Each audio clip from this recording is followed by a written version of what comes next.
All it takes is 1 foot of snow to kill you.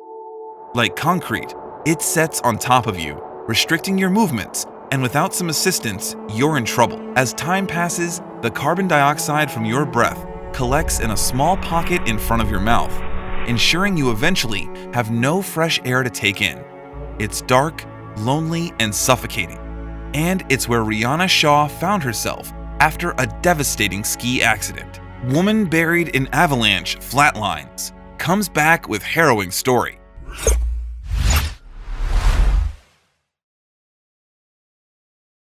Rhianna Shaw was living her life to the fullest at the young age of 22. She lived in Chichester, West Sussex, in the United Kingdom, but wanted to enjoy the ski season abroad. Her journey led her to Ischla, Austria, where the snow was calling her name and waiting to pull her in. In 2012, she and 5 of her friends arrived at the St. Anton Ski Resort, where they planned to enjoy their snowy vacation for the next 2 weeks. There would be hot tubs, drinks, and fine dining if everything went to plan, which it didn't. Right away, there were problems. There was a shortage of snow in the area, which made skiing harder than normal and less enjoyable for the more experienced and daring, like Rhianna and her friends. They hoped for some greater snowy action, and they got their wish when a heavy snowstorm blew into town. For 2 days straight, no one at the resort could ski due to a terrible snowstorm. When the danger subsided, a thick, fresh coat of snow gleamed throughout the Alps region.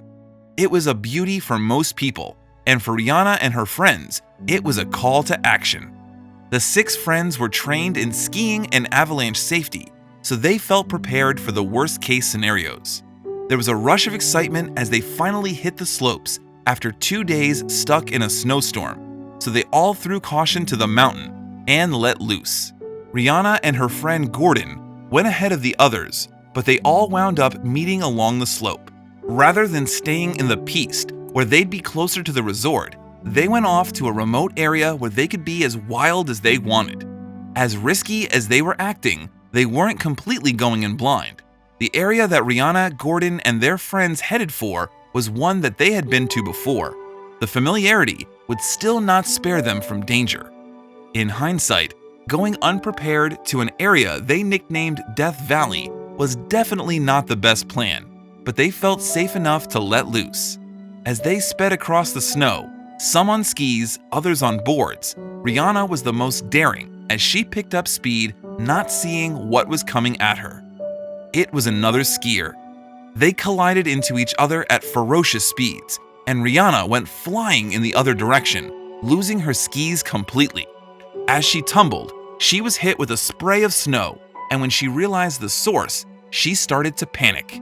Rhianna thought the snow was accidentally sprayed from one of her friends, but the snow pushed her with such power, she started to realize what was happening. An avalanche trapped her. The heavy snow that pushed down against her body made it impossible for Rhianna to move or breathe. Then there was a feeling of falling as the avalanche swept her away for at least 150 meters before she finally stopped moving entirely. There was an eerie, dampening silence. Rhianna had a sense of what went wrong.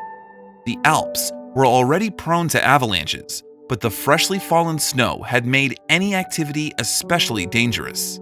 The collision with her friend triggered the whole event, and Rhianna recognized the grim reality. She had only a few minutes to live. Specifically, she knew because of the avalanche training that she and her friends went through that she only had about 11 minutes before family was planning her funeral. A couple minutes passed, and Rhianna, completely trapped, was not feeling so well. Someone needed to find her and pull her out. Naturally, anyone's first instinct would be to pull themselves out, but snow is not as easy to escape from as people may think.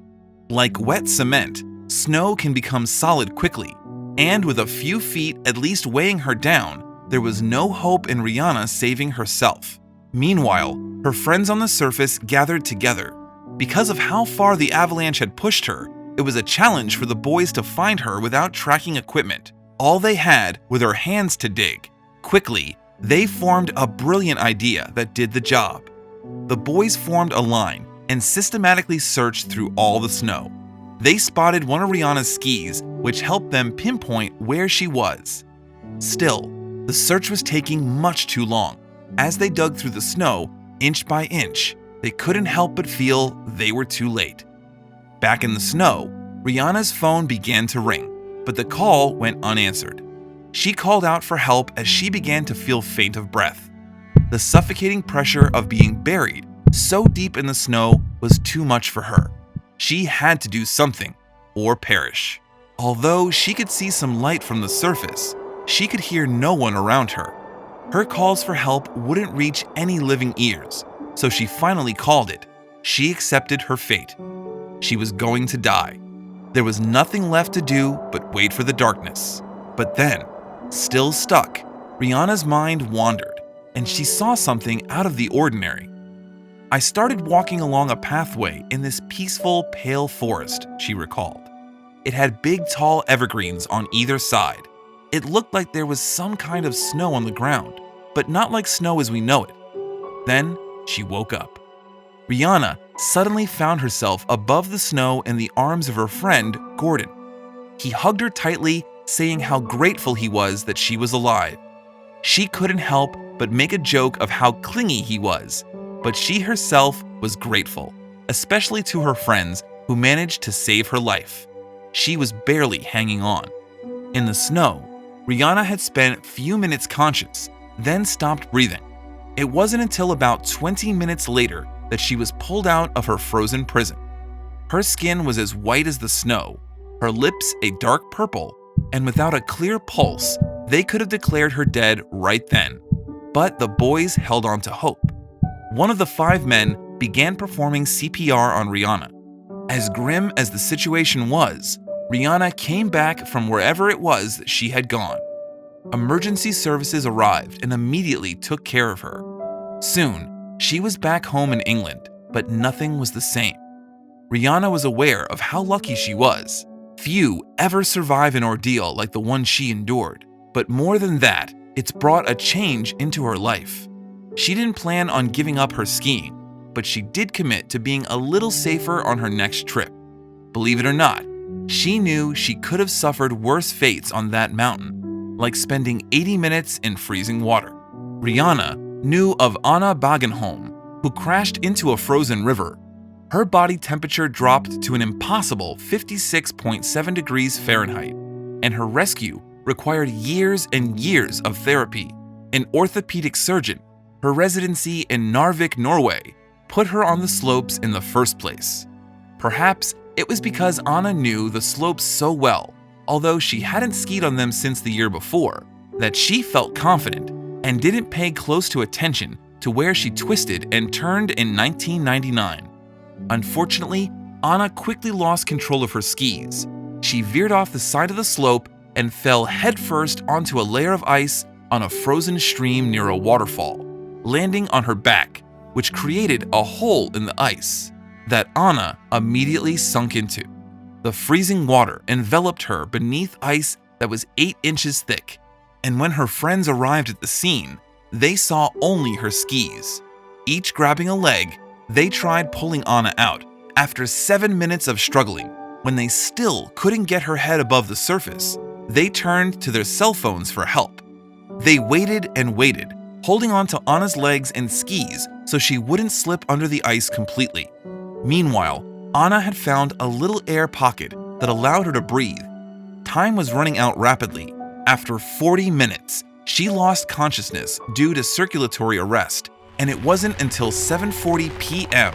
that the rescue team was able to pull her out and perform CPR on her. By that time, she had been in the freezing cold water for 80 minutes.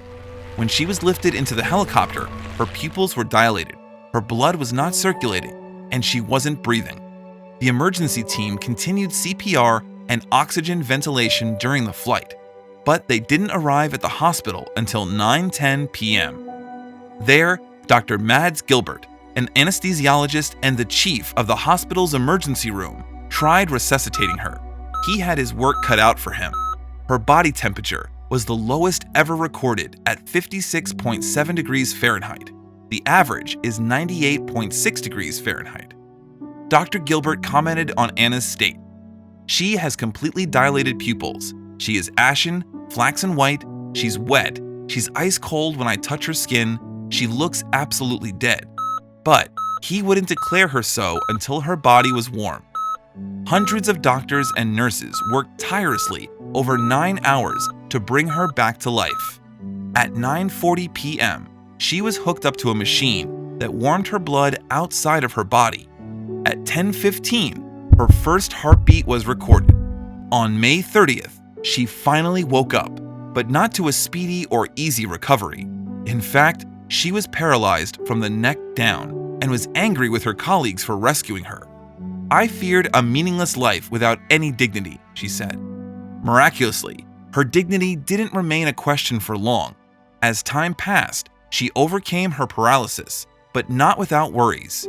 She remained in the ICU because her kidneys were malfunctioning. Dr. Steen, at the National Hospital in Oslo, said it was an extraordinary medical achievement. He theorized that she recovered because her metabolism slowed so much in the cold water that her body needed less oxygen. Despite everything Anna had been through, she suffered no brain damage, which Dr. Gilbert said was likely due to the extensive CPR that she had received.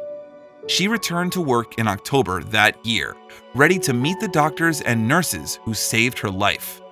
When you are a patient, you're not thinking you're going to die. You think, "I'm going to make it." But as a medical person, I think it's amazing that I'm alive, Anna explained. Only minor symptoms of neural damage in her hands and feet remained. These days, Anna is not only a case study, but a certified surgeon, and amazingly, she still hits the slopes. She is living skiing proof that even when a lot of time has gone by, with the right conditions, survival is still an option.